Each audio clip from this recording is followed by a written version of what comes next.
Day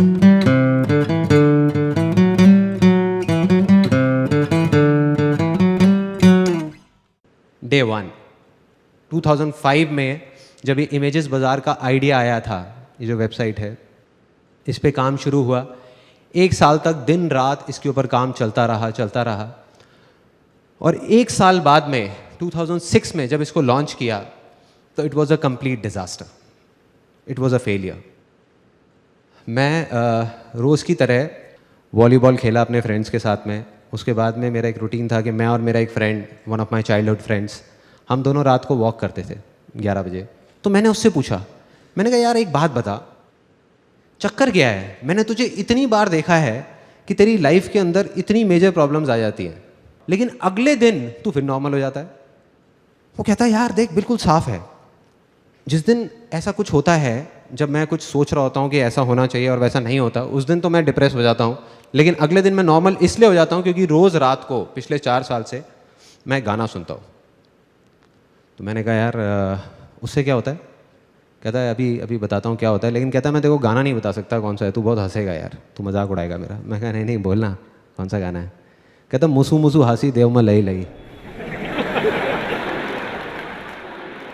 इस गाने की खास बात यह है, इस मूवी की खास बात यह है कि इसमें जितनी भी स्टार कास्ट थी वो सारी नई थी।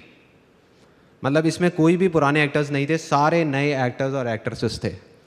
तो कहता है मैं जब भी इस गाने को सुनता हूँ तो मैं अपनी आंखें बंद कर लेता हूँ और अपने आगे ना एक सिचुएशन को इमेजिन करता हूँ कि हम एक मूवी थिएटर में बैठे हैं, मेरे फैमिली मेम्बर्स मेरे साथ में हैं, मेरे फ्रेंड्स मेरे साथ में हैं, तू है, मैं हूँ, हम सब लोग हैं, और उस बड़ी स्क्रीन पे मैं हूँ।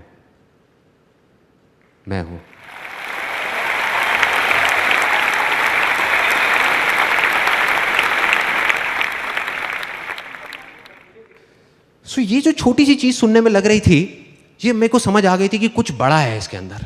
मैं इमीडिएटली घर गया, मैंने कहा ये एक बार सुनता है ना गाना, मैं 50 बार सुनूंगा एक दिन में, देखता हूँ क्या होता है। क्योंकि मैं ना कोरिलेट कर रहा था चीज़ों को। मैंने एक बुक पढ़ी थी, think and grow rich by Napoleon Hill. किसने पढ़ी है यहाँ पे? पढ़ी है, ओके। सो उसमें एक इमेजिनेशन के ऊपर पूरा का पूरा चैप्टर था, और जब मैंने वो पढ़ी तब मैंने कुछ नहीं किया। मैंने कहा छोड़ना, इमेजिनेशन चैप्टर पढ़ा और आगे निकल गया। सुना उस टाइम पे बहुत अच्छा लगा, लेकिन आगे निकल गया। लेकिन जब प्रैक्टिकली मैंने अपने दोस्त को ये करते हुए देखा तो मैंने कहा करके देखता हूँ क्या प्रॉब्लम है। घर गया, जा करके एक सीडी पड़ी हुई थी, audio CD of one of my favourite songs. वो सॉन्ग मेरा फेवरेट होता था, उसको मैंने सुनना शुरू कर दिया लूप में लगा करके, पागलों की तरह। मतलब शुरू में मैं 1 बार सुना, 2 बार सुना, 3 बार सुना, धीरे धीरे फील आने लगी, धीरे धीरे मुझे लगा कि मेरे अंदर कुछ एनर्जी सी चल रही है, कुछ हो रहा है। और मैं सिर्फ एक ही चीज़ इमेजिन करता था उस सॉन्ग को सुन करके, उसको प्ले कर देता था लूप में बार बार, और सिर्फ ये इमेजिन करता था जो मेरा अल्टीमेट एम था। वो क्या था कि मेरी जो साइट है इमेजेस बाज़ार, वो सिर्फ इंडिया की नहीं, पूरे वर्ल्ड की सबसे फास्ट साइट बन चुकी है। उस साइट में प्रॉब्लम क्या थी कि वो बहुत ही स्लो थी। मतलब एक सिंपल सर्च क्वेरी भी 1 मिनट 2 मिनट लगा देती थी, और जब ज़्यादा ट्रैफिक आ जाता तो साइट डाउन हो जाती थी कई घंटे के लिए। जिस वजह से, क्योंकि साइट डाउन रहती थी तो कोई आता ही नहीं था, या साइट इतनी स्लो थी इसलिए कोई नहीं आता था। तो मैंने इमेजिन करना शुरू कर दिया कि ये फास्टेस्ट साइट बन चुकी है पूरे वर्ल्ड की, और सिर्फ वही इमेजिन करता रहता था आंख बंद करके। मुझे नहीं पता था ये कैसे होगा। करता रहा। तो तीसरे दिन रात को 11:30 बजे जब ये गाना चल रहा था तो उसमें मेरी एक फेवरेट लाइन होती थी। घर वाले सब सो चुके थे, मैं शीशे के सामने जाके खड़ा हुआ और ये लाइन गाने लग गया चीख करके। Do you want me to sing that? Yes or no? Yes or no? Okay. तो अपने कान बंद कर सकते हो आप लोग अगर चाहो तो, बाद में मत बोलना कि वार्न नहीं किया था मेरे को। रोके तुझको आंधियां क्या जमीन और आसमां, पाएगा जो लक्ष्य है तेरा। लक्ष्य को हर हाल में पाना है।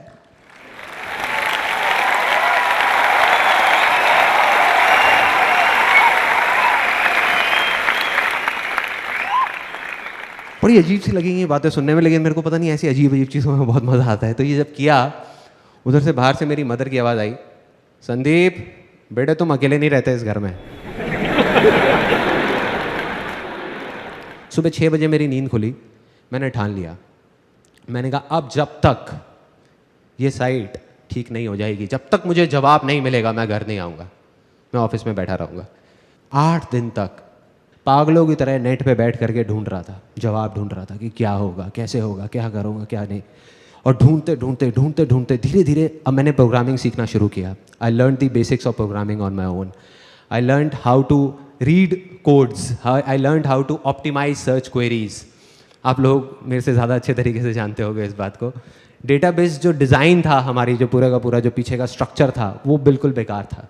तो मैंने जब वो सारा कुछ किया, डेटाबेस डिज़ाइन बनाया पेपर पे ही, अपना पेन पेपर ले करके, ये सब करने के बाद में क्या हुआ, वो जा करके मैं अपनी प्रोग्रामिंग टीम के साथ बैठा, उनको बोला कि ये हमको करना है। उसके बाद में उनको बताया कि इस चीज़ को ऐसे प्रोसीजर्स में कन्वर्ट करो, दिस वाज द प्रॉब्लम, ये प्रॉब्लम, वो प्रॉब्लम, बहुत चीज़ें हुई। 15 दिन बाद वो साइट लॉन्च हुई वापस से रिवैम्प करके, और अब की बार वो साइट नहीं रुकी, चल रही थी। तो वो जो चीज़ 2 मिनट लग रही थी, 1 मिनट लग रहा था, it came down to 1 second, 2 second, मतलब सारी प्रॉब्लम सॉल्व। और जैसे ये चीज़ हुई, उसके 1 महीने के अंदर अंदर, ज़्यादा टाइम नहीं लगा, ट्रैफिक आ गया साइट के ऊपर, लोग आने शुरू हो गए, सेल्स होनी शुरू हो गई, सब कुछ ठीक हो गया, सारी प्रॉब्लम जैसे कभी थी ही नहीं ऐसा लगने लग गया।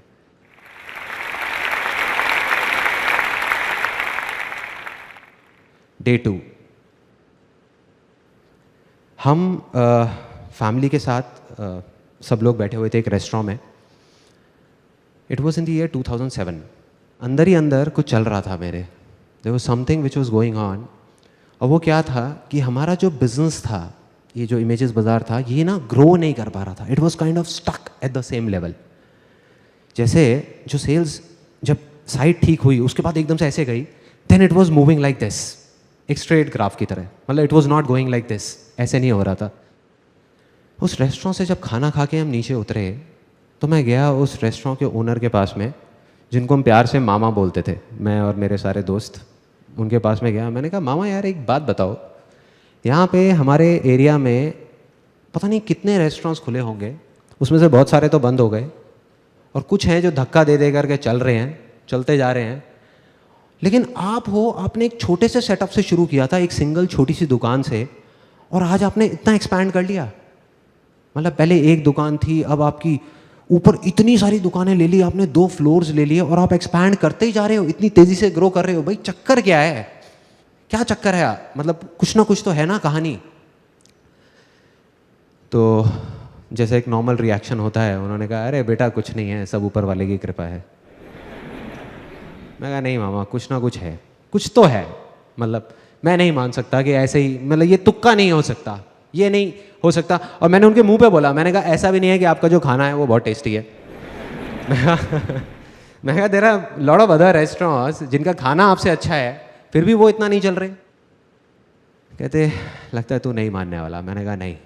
कहते 1 घंटे बाद आइयो, फिर बताऊंगा। तो मैं अपने घर वालों को ड्रॉप करके आया, उन्होंने अपना थोड़ा बहुत काउंटर समेटा, ऊपर सीढ़ियों पर जाने लगे। मैं और वो दोनों गए उनकी किचन में चले गए। फिर उन्होंने जा करके अपने आदमियों से बोला, जो भी वहाँ पे किचन में काम कर रहे थे, हाँ भाई हो गया सबका, चलो समेटो। फिर 3 लोग, उन्होंने 3 बड़े बड़े भगोने उठाए, पतीले होते हैं भगोने, बड़े बड़े बोल, उसमें एक में दाल मखनी थी, एक में ग्रेवी थी, एक में थोड़ा डार्क से कलर की ग्रेवी थी। वो उठाए और बाहर निकल गए, वहाँ से नीचे सीढ़ियों पे जाने लग गए, नीचे उतरने लग गए। नीचे गए, सड़क पे चले गए, मैं भी पीछे पीछे। मैंने कहा देखता हूँ भाई क्या चक्कर है, क्या कहानी है। सड़क पे जा करके उन्होंने तीनों ने वो ले जा करके नाली में डाल दिया। मेरे को समझ नहीं आया, मेरे को अभी भी क्लियर नहीं हुआ। मैंने कहा ये क्या है मामा, ये इससे आपकी सक्सेस का क्या कनेक्शन है? तो उन्होंने एक ऐसी लाइन बोली कि मैं हिल गया, कि मैं हर रोज अपनी तसल्ली के लिए अपने पैसे को नाली में बहा देता हूं। उन्होंने बोला और वहां से चले गए। मैं वहीं खड़ा रह गया, मैं सोच रहा था, मैंने कहा इसका क्या मतलब है। मैं घर गया, नींद नहीं आ रही थी, सोचता रहा, दिमाग चल रहा था। मैंने कहा इसको ब्रेक कर करके समझना पड़ेगा, एक बार में पूरा समझ नहीं आएगा। तो उसका पहला पार्ट कि मैं हर रोज, मैंने कहा समझ आता है इसका मतलब यहां तक समझ आता है। अपनी तसल्ली के लिए, ये सेकंड पार्ट था उसका। मतलब कि वो ये जो कर रहे हैं वो अपनी तसल्ली के लिए कर रहे हैं। इसका क्या मतलब हुआ कि वो किसी और की तसल्ली के लिए नहीं कर रहे। कोई और कौन? मैं, जो उनके रेस्टोरेंट में खाना खाने जाता हूं, या मेरे जैसे और बहुत सारे लोग, मतलब कि उनके कस्टमर्स। यहां पे बात कर रहे हैं सेल्फ सेटिस्फैक्शन की, ये अपनी तसल्ली की बात कर रहे हैं, कस्टमर सेटिस्फैक्शन की बात नहीं कर रहे। और मुझे धीरे धीरे समझ आने लगा हमारी प्रॉब्लम, कि हमारी प्रॉब्लम क्या है, इमेजेस बाजार की प्रॉब्लम क्या है, कि हम कस्टमर सेटिस्फैक्शन पे जा करके रुक गए हैं, अटक गए हैं। कस्टमर सेटिस्फाइड हो गया, शांति से बैठ जाओ ना। तो इस वजह से हम शांति से बैठे हुए थे। हमने कहा हाँ सब सही है, सही है, सही है। तो यहां पे समझ आने लगा, मेरे को समझ आने लगा कि मुझे क्या करना है। और उसका जो लास्ट पार्ट था उनके डायलॉग का, कि मैं अपनी तसल्ली के लिए अपने पैसे को नाली में बहा देता हूं, इस डायलॉग ने मुझे हिला के रख दिया अंदर तक। ये मेरे को समझ नहीं आ रहा था। हमारी फैमिली में, मतलब मेरी फैमिली में क्या होता है कि अगर हम एक स्कूटर भी खरीदते हैं ना, तो उसकी जो पॉलीथिन्स हैं वो 1 महीने बाद उतारते हैं। मतलब इतना हम पैसे को बचा बचा करके चलते हैं। सिर्फ एक ही चीज़ सुनी है, सीखी है बचपन से आज तक, money saved is equal to money earned, कि बेटे पैसे को बचाओ, पैसे को बचाओ। तो इस तरीके से मैं चल रहा था। और दूसरी तरफ ये आदमी क्या बोल रहे थे कि पैसे को नाली में बहा दो। समझ आया। मैंने कहा कि यही दम चाहिए, ये करना है किसी तरीके से, और अगर मैंने ये कर दिया तो काम हो गया। मैं गया, जा करके अपने ऑफिस में सबकी मीटिंग बुलाई, जा करके उनको बोला, मैंने कहा अब से हमें अपने पैसे को नाली में बहाना है। तो सब मेरी शक्ल देख रहे बैठ करके, कहते ये क्या बोल रहे हैं। मैं कहा ओ सॉरी सॉरी सॉरी, मैं समझाता हूँ कि हमें क्या करना है। हमें अब से अपने सेटिस्फैक्शन के बारे में सोचना है। तुम्हारा सेटिस्फैक्शन, मेरा सेटिस्फैक्शन, हमारा सेटिस्फैक्शन। एक दिन में हम अगर 100 इमेजेस भी शूट कर सकते होंगे तो हम सिर्फ 25-30 इमेजेस करेंगे। लेकिन वो 25-30 इमेजेस ऐसी होनी चाहिए कि आंखें फट जाएं देख करके, तुम्हारी भी और मेरी भी। तुम सिर्फ ये बताओ कि तुम्हें किस तरह का शूट करने में मजा आएगा, ऐसा क्या होना चाहिए कि तुम्हें मजा आए। छोड़ो क्लाइंट को, छोड़ो मुझे, पैसा कितना भी लग जाए, बह जाए, कोई टेंशन नहीं है। कहते सबसे पहले हमको फोटोग्राफी इक्विपमेंट्स जो हैं वो नए लेने होंगे। अभी हम इंडियन यूज़ कर रहे हैं ज़्यादातर, लाइट्स और ये वो सारी चीज़ें। कहते वो अगर हम इंटरनेशनल ले लेते हैं जो बहुत एक्सपेंसिव है तो हमारी क्वालिटी बढ़ सकती है। मैंने कहा ले लो, डन। मैंने कहा कल ही लो, परसों तक भी नहीं रुकेंगे। वो हो गया। मैंने कहा और क्या कर सकते हैं। कहते और हम जो लोकेशंस हायर करते हैं अपने शूट के लिए, वो अभी हमारा एक बजट है 5-7 हज़ार रुपये का, अगर हम उसको बढ़ा देते हैं। मैंने कहा कितना बढ़ाना है। कहते 20-25 हज़ार रुपये में बहुत अच्छी लोकेशन आ सकती है। मैंने कहा करो। मैंने कहा इंडिया से हम फॉरेन में मॉडल्स लेकर के जाएंगे, वहाँ जा करके शूट करेंगे, करो। ऐसे हर चीज़ का बजट बढ़ा दिया। एक्साइटमेंट किस लेवल पे था, I can't express it in words. उस टाइम पूरी की पूरी टीम का, सबको इतना मज़ा आ रहा था। रोज़ एक ऐसा शूट निकल के आ रहा था जो पहले वाले से लाख गुना बेटर था। 2 महीने बाद पूरी की पूरी ये नई कलेक्शन हमने लॉन्च करी अपनी साइट पे, and you won't believe it, उसके 1 महीने के अंदर अंदर हमारी साइट पे, जब मैंने पीछे एनालिटिक्स से देखा, ट्रैफिक 10 गुना बढ़ गया, 10 टाइम्स इन 1 मंथ। इमेजेस बाजार बिकेगा सक्सेस। डे 3, दिमाग मेरा बन चुका था एक एंटरप्रेन्योर का। एंटरप्रेन्योर, बिल्कुल एक एंटरप्रेन्योर की तरह सोच रहा था कि ये जो हमारा बिजनेस है इमेजेस बाजार, चाहे कितना भी अच्छा हो, बट हम एक नीश सेगमेंट में ऑपरेट कर रहे हैं। So there is a limit to where we can grow. साल का अब हम 30-40% से ग्रो कर सकते हैं, बट अगर हम एक्सपोनेंशियल ग्रोथ की बात करें तो वो नहीं हो सकता। अगर मैं ये चाहूँ कि इसकी रेवेन्यूज़ को यहाँ से बढ़ा करके 10,000 करोड़ कर दूँ तो नहीं हो सकता। उसके लिए एक आइडिया आया, और उस आइडिया पे काम करना मैंने शुरू किया। ऑलमोस्ट 5 महीने तक मैंने काम किया दिन रात उस आइडिया पे। I tell you that idea वो क्या था। It was very simple. Air purifiers, India में हर घर में आज की डेट में एक वाटर प्यूरीफायर है, बट एयर प्यूरीफायर का किसी ने नाम तक नहीं सुना है। On the other hand, penetration rate of air purifiers in countries like North America is more than 30%. In Japan, it's more than 17%, and it's growing like anything in all over the world. India में अभी तक एक भी ऐसा brand नहीं है, या ये कह लो कि ब्रांड रिकॉल नहीं है किसी भी ब्रांड की। So the plan was ready, business plan was ready, market research हो चुका था, marketing strategy was ready, investors were ready, and I was 110% sure कि आने वाले 10 साल के अंदर अंदर it's going to be $1 billion company in terms of valuation.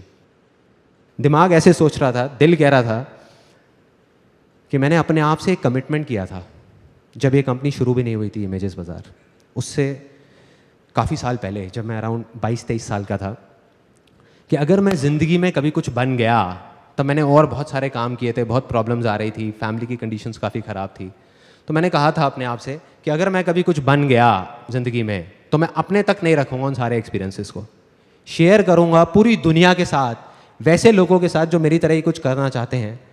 2:30 बजे रात के, it was again a turning point of my life.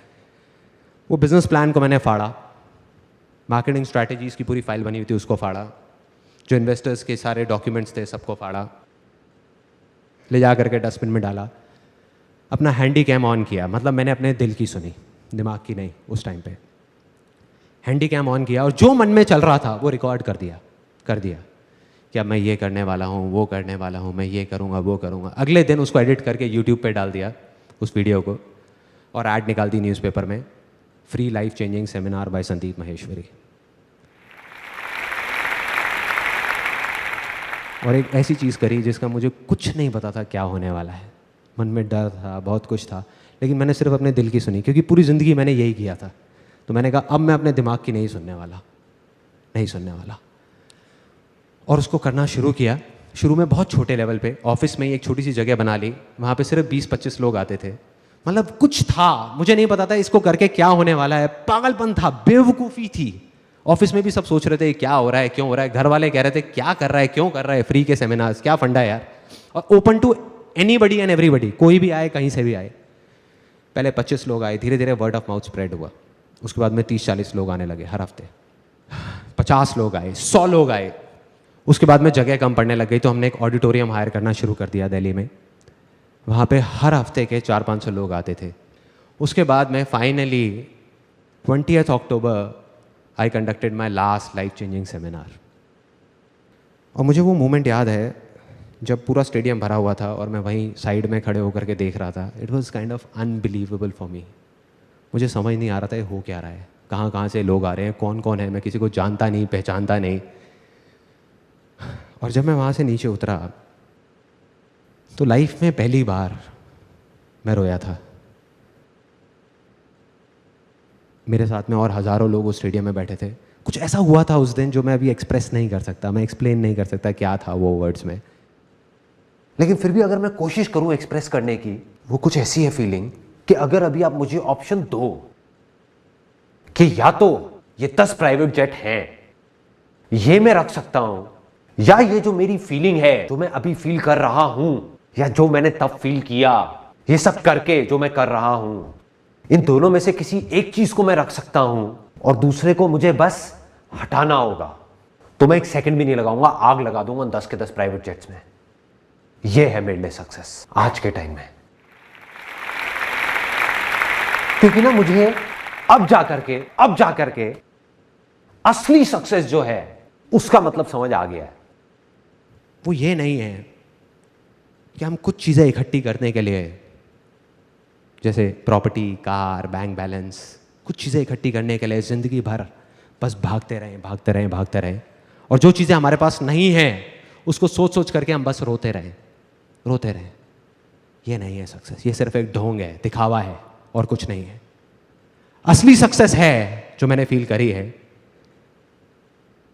जब आप कुछ ऐसा कर जाओ कि अपनी हर चीज़ गंवाने के बाद भी, हर चीज़, आप हंसते हंसते मर सको, वो है असली success. That is success for me.